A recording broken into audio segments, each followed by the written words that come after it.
My friend Jonathan Blank, whom you met on this podcast when I talked to him about his documentary, Sex, Drugs, and Bicycles, about the socialist hellscape that is the Netherlands, which somehow manages to destroy the US in every measure of happiness and well-being. Well, I met up with Jonathan last week, right after he got back from Burning Man, way out in the Nevada desert. Now, Jonathan loves Burning Man, but he's a little conflicted because it's a rather energy and carbon-intensive endeavor. Attendees may leave the desert just as they found it, but the effects of the festival are definitely felt by the greater environment. And Jonathan was noting how his fellow burners, the vast majority of whom would identify as committed environmentalists, can rationalize away the impact of the festival. And I said, sort of half-joking, that it could just be humanity's ability to rationalize that has made us so successful as a species. And he quickly objected. "I don't think we've been so successful," he said. "Our species has only been around for about 300,000 years, and we're on the brink of driving ourselves to extinction for no other reason than, as Kurt Vonnegut put it, saving ourselves isn't cost-effective." By comparison, the dinosaurs were around for 165 million years before they were wiped out by an event entirely out of their control. Sharks have been around for 450 million years, and after all that time, the only thing threatening their continuing survival is us.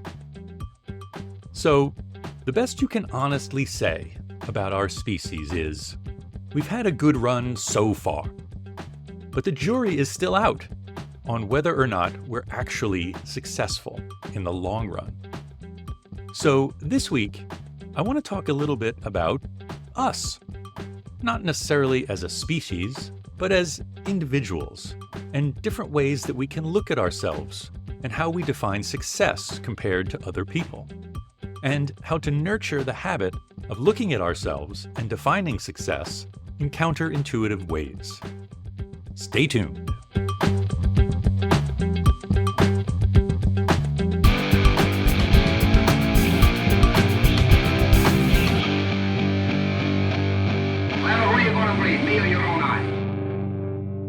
I'm Craig Borath, and this is The Great Ungaslighting, a podcast about how we all get conned into accepting a man-made culture that's out of sync with our human nature, and how we can fight back and put the kind back into humankind.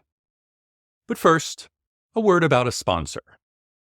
This week's episode of The Great Ungaslighting is not brought to you by U.S. Steel, which has been in the news a lot lately because Japan's largest steelmaker, Nippon Steel, has made an offer to buy the company, and U.S. Steel is determined to accept it.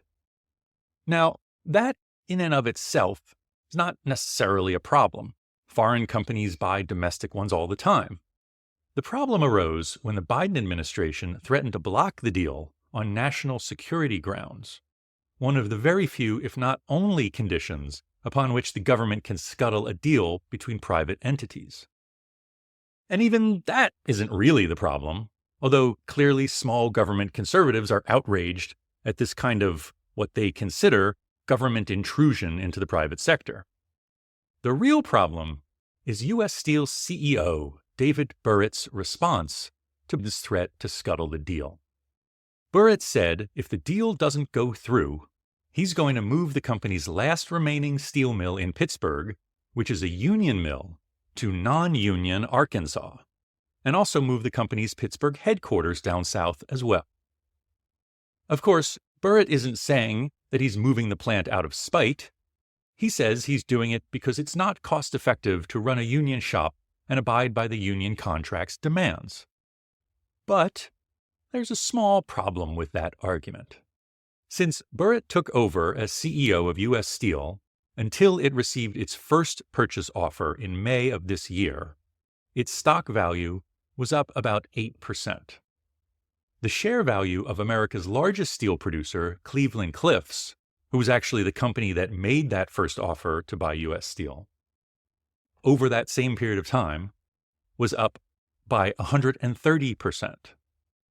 And Here's the kicker.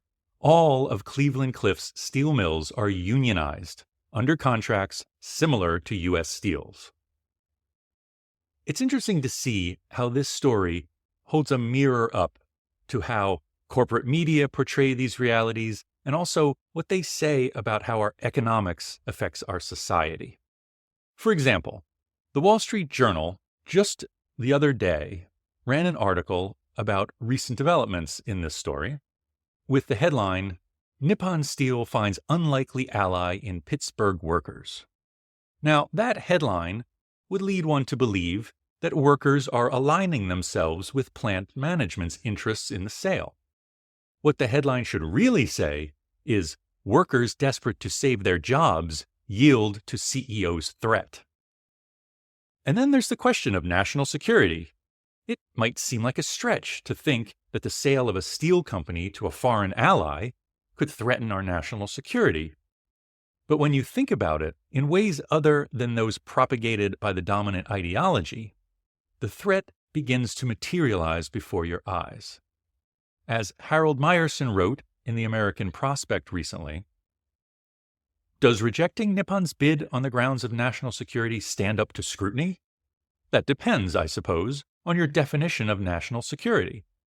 If national security ultimately depends on having a working class that is financially secure, that isn't at the mercy of globalized capitalism, that has a real stake in American prosperity, and that isn't reduced to a dangerous lumpen status by Wall Street maneuvering, then yes, having a workforce whose interests and rights are secured by union contracts is actually a linchpin of long-term national security. In its absence, as we've begun to see, the internal threats to American security and American democracy can readily metastasize. Remind you of anyone and any particular movement in the news of late?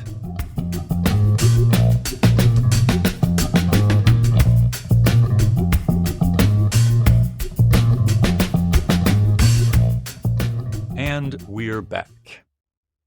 There's a kind of mistake that researchers make called selecting on the dependent variable.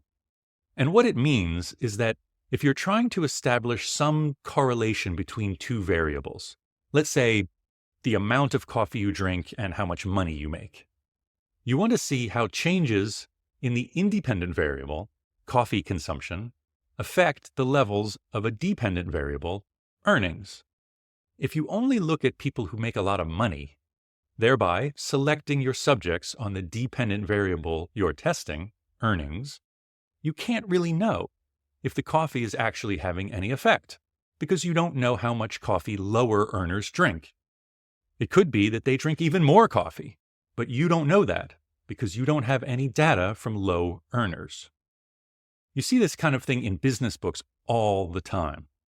The author will look at 20 different successful entrepreneurs and see what they all have in common. Now, it's possible that those behaviors lead to, or at least related to, success as an entrepreneur.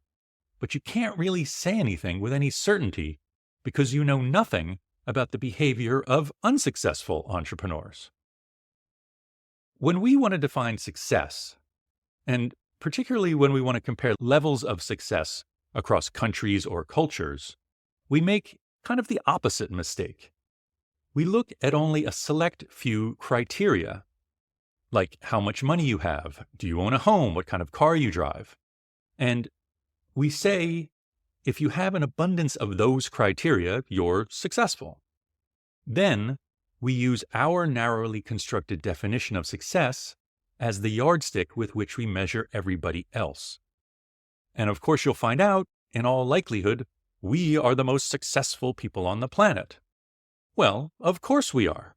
After all, our definition of success was based on what makes us successful.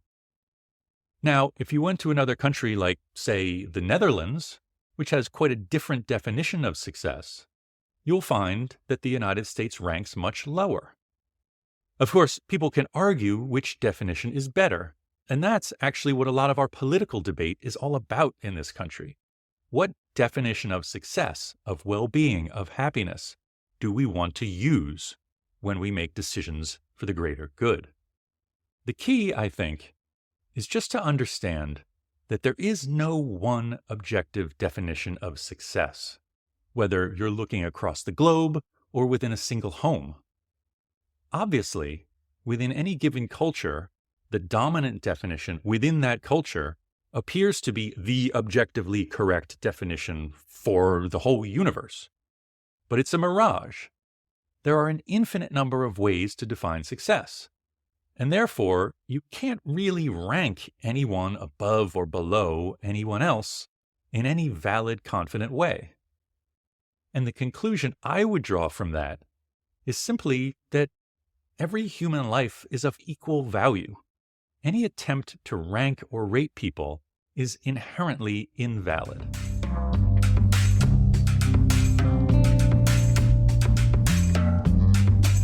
So, what's the use of looking at the world that way?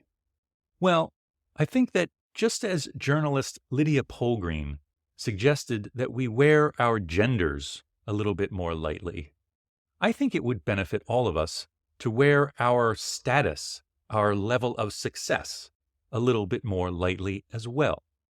Understand that our status is extremely culturally dependent, and there are plenty of people in the world who would rank very low by our accounting, but would far outrank us by a very different but equally valid accounting.